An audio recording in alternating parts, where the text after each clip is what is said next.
প্রথমে এত কড়া সমালোচনা করলেন না? ব্যাপারটা হলো স্যার, আমরা গোড়া থেকেই সরকারকে একটু সচেতন করতে চাইছি। আরে নীতি কার্যকরী হোক, তার রেজাল্ট দেখো।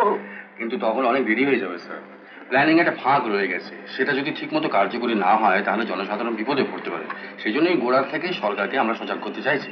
স্বদেশী আন্দোলনের সময় তুমি ক বছর জেল খেটেছিলে মৃণাল? আগে 2 বার। দেশ স্বাধীন হওয়ার পর রাজনীতি করলে না কেন? সংসারের দায়িত্ব সে কাঁধে চাপলো। তবে সক্রিয় রাজনীতি না করলেও আমি একটা মতবাদ বিশ্বাসী। সেটা নিশ্চয়ই সরকার বিরোধী।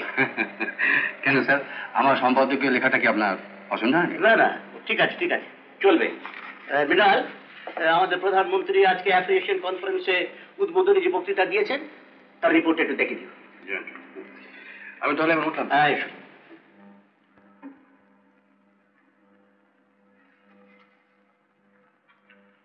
অচিন্তা, কি খবর? আর পারি না বাবা, সমস্ত কাজ একা আমাকে সামলাতে হয়। তোমাদের আর কি, সম্পাদকীয় লিখেই খালাস। আজও ভালোই। বুঝেছি। কি বুঝেছ? আপনার এখন চায়ের দরকার। গুড বয় গুড বয়, জানতে পাঠাও। না দেখি কত পয়সা আছে। হ্যাঁ দেখো দেখো। এই হলো ট্রাম ভাড়া, আর এই হলো ঠিক 2 কাপ চায়ের দাম। বংশী, এই শোনো, এই সিগারেট দাও। আপনি জানেন তো আমি খাই না। এই দেখো, এই সিগারেটের জন্য আবার সত্যজিতের ঘরে যেতে হচ্ছে না, মুশকিলে ফেললে। তা শোনো, চাটা ওখানেই পাঠিয়ে দিও, বুঝলে? একজন ভদ্রলোক বাইরে আপনার জন্য অনেকক্ষণ বসে রয়েছেন। আমার জন্য? কি না? নাম তো জিজ্ঞেস করেনি। আচ্ছা ঠিক আছে, ভদ্রলোক তুমি এখানে পাঠিয়ে দাও। শোনো, এই 2 কাপ চা নিয়ে আসবে, 1 কাপ আমাকে দেবে, আর 1 কাপ অচিন্ত বাবুকে। সত্যজিৎ বাবুর ঘরে আছে। ঠিক আছে।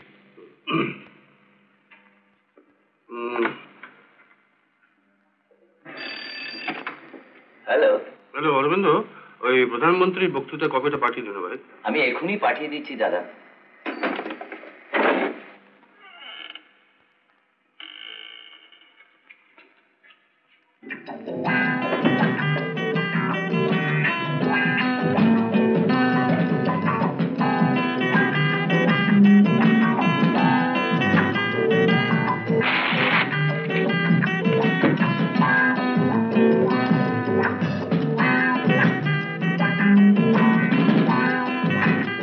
দেখো তো আমায় চিনতে পারো কিনা।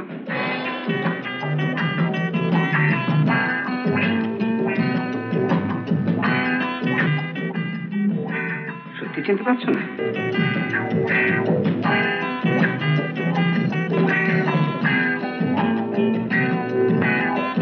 বদমাশ ছেলে, স্কুল পালিয়ে ফাঁক করা হচ্ছে, সামনে পরীক্ষা খেয়াল নেই।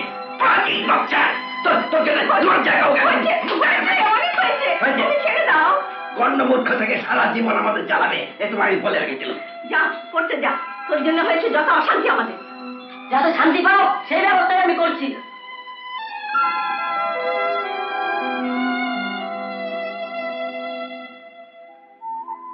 কি? যা মন্ডল কিছু নিয়ে আয়, বড্ড খিদে পেয়েছে। যা যা।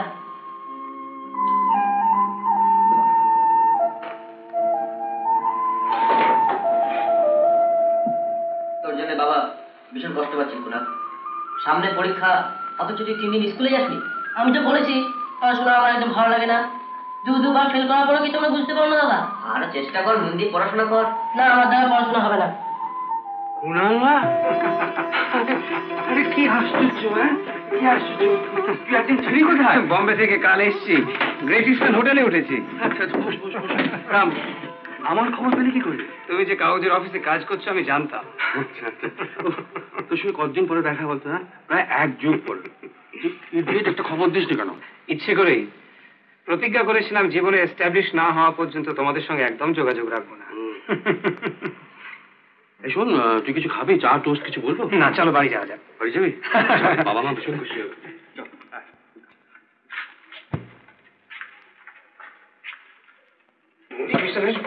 হ্যাঁ, তারা পাবে না, সারা দেশের মতো টপ কাজ করবে তো সম্ভব।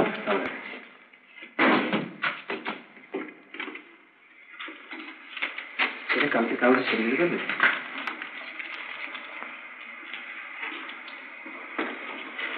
আচ্ছা দাঁড়া, ওই খবরটা যাতে কালকেই কাগজে বেরিয়ে যায় ওইটা বন্দোবস্ত করে আসি। হ্যাঁ দাঁড়া। না তোর খবরটা কাল কি কাগজে বেরিয়ে দেবে।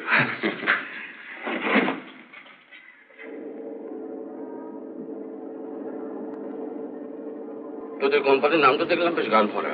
তা কিসের এক্সপোর্ট ইম্পোর্ট করছিস? অনেক কিছু, মেশিন পার্টসই বেশি, তাছাড়া জুট, কটন, কোল। কিছু মনে করো না দাদা, কিন্তু সিগারেট না খেয়ে আমি বেশিক্ষণ থাকতে পারি না। না না তুই দমটা আটকে আসে। তুই খা না, কি আশ্চর্য। তুমি? না রে আমি খাই না। ড্রাইভার, ওই আগে যে বাঁ দিকে গলিটা আছে ওর মুখে রাখবে না? কেন, ভেতরে নিয়ে যাক না? না, গাড়ি ভেতরে যাবে না। হ্যালো হ্যালো মিস চক্রবর্তী, আমাকে পরপর কয়েকটা নাম্বার দিন না। Airport, hospital and court police.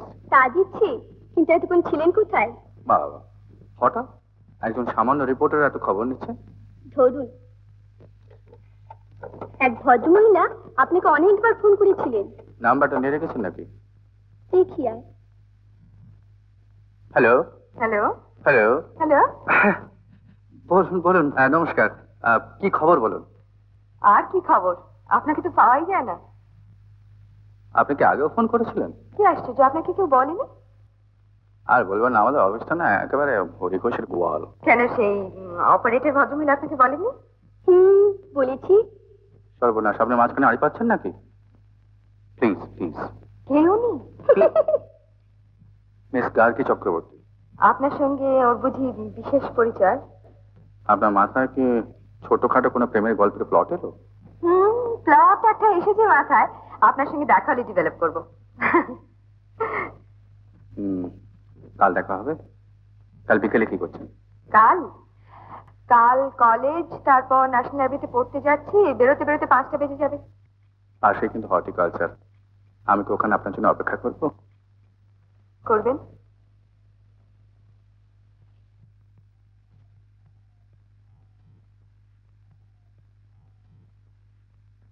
Bachchu বাবু, বলি ও বাচ্চু বাবু, কোথায় যাওয়া হচ্ছে?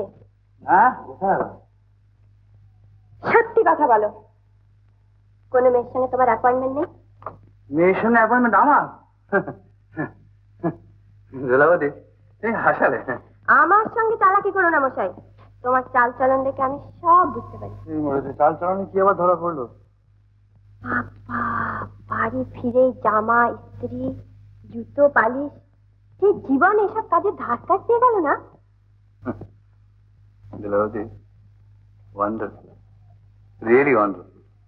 তোমার কাছে না কিরিটি রায়, ব্যোমকেশ, এরা সব শিশু। তা বলি মেয়েটি কে? সে কালো নীল চোখ? কারেক্ট।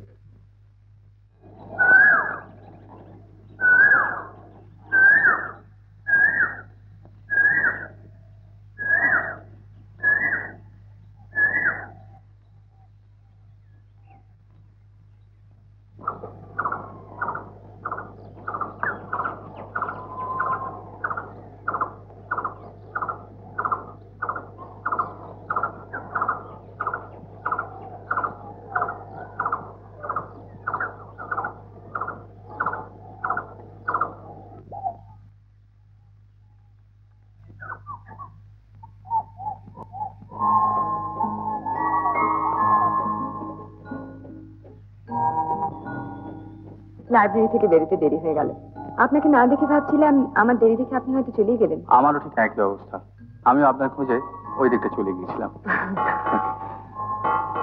আসলে আমরা দুজনে ঠিক সময়ের অনেক আগে এসে পৌঁছেছি।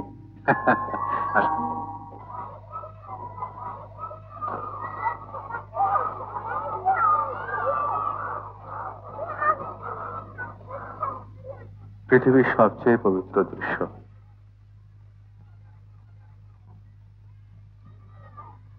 আপনি বুঝি মায়ের খুব প্রিয়?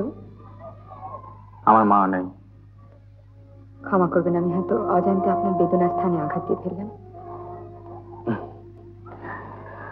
জানেন, ছেলেবেলায় মায়ের ভালোবাসা পেলে হয়তো আমার জীবনটা এরকম ছন্ন ছাড়া হয়ে যেত না। কেন, আপনার বাবা আপনার দেখাশোনা করতেন না? বাবাকে কাজের তাগিদে বাইরে বাইরে এত বেশি ঘুরতে হতো যে আমার দেখাশোনা করার সময় পেতেন না। কি করে যে একটু একটু লেখাপড়া শিখলাম ভাবতেও অবাক লাগে। কোন কলেজে পড়তেন? রিপনে। না, সায়েন্সে পড়ছিলাম। শুনেছিলাম সায়েন্স না পড়লে নাকি কোনো ভবিষ্যৎ নেই। বেতাদা পুরুষ তখন কোথাও অলক্ষ্য বসে এসেছিলেন। কেন এই কথা বলছেন কেন? জানেন, আমি যখন বিএসসি তে 4th ইয়ারে পড়ি, বাবা একদিন এসে বললেন, মেয়েটার চেহারা তো বেশ ভদ্রঘরের মতো, আবার মেমি সাহেবের সাজগোজ, আঙুলে দামি আংটি, নিশ্চয়ই বড় লোকের মেয়ে। কিন্তু ব্যাপারটা কি, বাড়ি থেকে পাঠিয়েছে? নিশ্চয়ই তাই। কিন্তু ওকে চোর বলে তাড়া করেছিল কেন সেই লোকটা? ব্যাকগ্রাউন্ডে কোনো গোলমাল আছে নাকি? কি দরকার বাবা আমারও সব নিয়ে মাথা কামিয়ে, মানে মানে ঝামেলা বিদেয় হলে বাঁচি।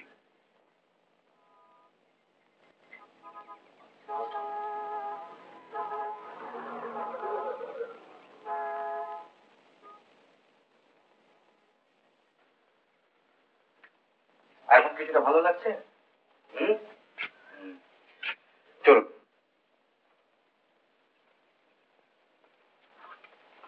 বসুন একটা টোস্ট, বিস্কিট আর পরে চা।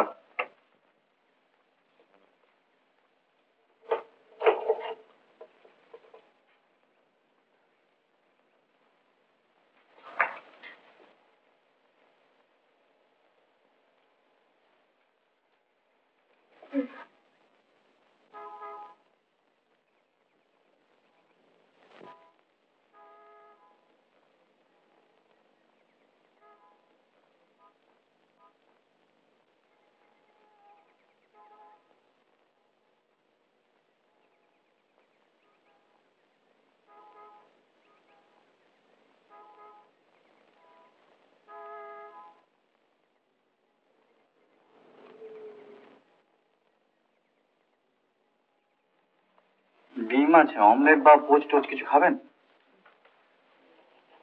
আর মশাই খান না, লজ্জা কি আছে? বাড়ি থেকে একা করে পালিয়েছেন, খিদে পেলেও স্বীকার করতে চাইছেন না, খুব ট্রাবল হবে। আমার না, আপনার। বাড়ি থেকে আমি পালাইনি। আমি যে বাড়ি থেকে পালিয়েছি এই কথা আপনাকে কে বললো? Circumstantial evidence. আপনার ইচ্ছে না হলে আপনি এটাও স্বীকার না করতে পারেন।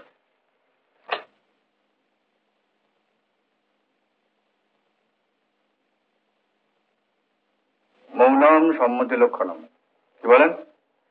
তবে কাজটা কিন্তু ভালো করেননি। ধন্যবাদ। খুব চটেছেন মনে হচ্ছে।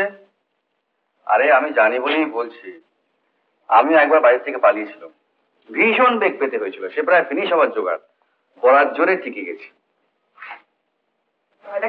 পাগল নাকি? আপনার মতো আধুনিকাকে ভয় দেখাবো? আমি কি এতই বেকুব? দেখুন, ওরকম বাঁকা বাঁকা কথা বলতে আমিও জানি, কিন্তু আমার ভদ্রতার বাদ। জানবেন বই কি, মেয়ে হয়ে জন্মেছেন তা জানবেন না? আর যদি ভদ্রতার কথাই তোলেন তাহলে তো অব্লিগেশনের কথা এসে পড়ে। ঠিকই, আই এম সরি। আপনি আমাকে একটা রাত্রির আশ্রয় দিয়েছেন, তারপর আজ সকালে ব্রেকফাস্ট খাওয়ালেন, সেজন্য আমি গ্রেটফুল। এনিওয়ে, ভবিষ্যতে যদি কোনোদিন সুযোগ পাই শোধ করে দেওয়া যাবে। চললেন নাকি? হ্যাঁ। তা যাচ্ছেন যান, কিন্তু এরকম রাগ করে যাওয়াটা কি ভালো? রাগারাগির তো কোনো কথা হয়নি, আমাকে যেতে হবে, আমি যাচ্ছি। ঠিক আচ্ছা।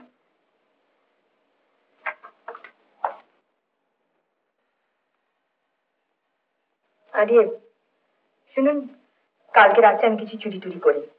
আমার তেষ্টা পেয়েছিল, একটা কোকোকোলার দোকানে ঢুকেছিলাম কোকোকোলা খেতে। তারপর দাম দিতে গিয়ে দেখি ওই রস আনতে ভুলে গেছি। আর দোকানদারটা আমি বিশ্রী ভয় দেখালো যে। ঠিক আছে ঠিক আছে, ও কিছু নয়, বাড়ি থেকে পালাতে গেলে ওরকম একটু আধটু হবে। এখন চললেন কোথায়? উত্তম কুমারের সেরা সিনেমা দেখতে হলে ডাউনলোড করুন ক্লিক অ্যাপ।